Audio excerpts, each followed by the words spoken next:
In some way, the ways that we love on others and support others is really like a training ground to be able to support ourselves. We can find a bit of simplicity in being compassionate and loving and supportive towards other people, but it's with ourselves that is the biggest struggle of all.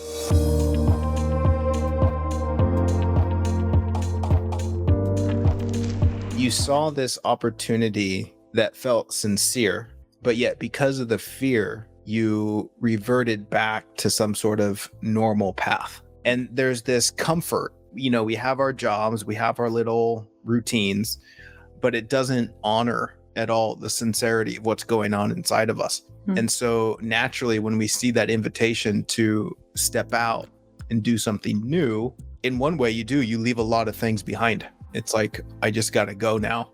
I'm curious to hear what specifically those fears were. Is there anything that you can tell me about the fears that would constantly come up? Since I've been in relationships, like in romantic relationships, like most of my adult life, I have definitely projected to that partner that they can do what they love, but I can't. Super deep belief that I have to do this dishes and take care of the home, and then all the other people can go have fun. Also fear of feeling empowered and feeling big and feeling just being in my power. Definitely afraid of being loved and in love and being that light that I so much also are. Not just being afraid of being rejected, but also being very, very afraid of going towards love, fear of actually feeling good. Yeah, isn't that interesting? Yeah, it's really interesting. It's really interesting. It's so fucked up. Yeah. Yeah. It's like I'm afraid to give myself something that's good for myself. I was almost once again about to repeat my pattern of just dropping all the things that I cared about and move back to my family and just now I need to prioritize them. I was almost doing the same thing again because it was so scary. It's scary to just walk a new path towards happiness, to feel alive and to really be inspired. It's my longing. I wonder how many other people struggle with that dilemma, where we use our guilt and shame as some form of responsibility of taking care of others, but really we're just hiding. So I think it's you have this situation in life where it's something happening and shakes your world, break up or someone dies or whatever happens. We are so scared of going into the unknown. So what's the closest thing that we can go to is to reach back to our birth family again and go back into that pattern again to escape again. Yeah, really big. You said something that's absolutely adorable, which is, the people close to you, you're their biggest cheerleader, right? You really want them to shine and to thrive. But yet when it comes to ourselves, we don't extend the same sort of love and freedom.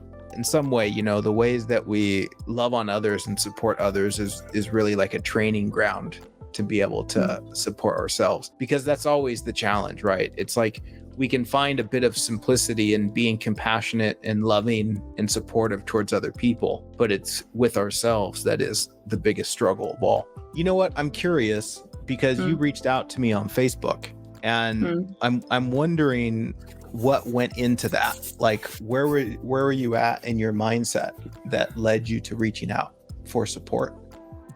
As a really, really big shift that I could see, I cannot keep on going as I have been. The pain was so deep. So it was okay, this is not working. This is not making progress. The only thing that I could feel and could connect into that felt true was I don't know what to do, but I just need to sing.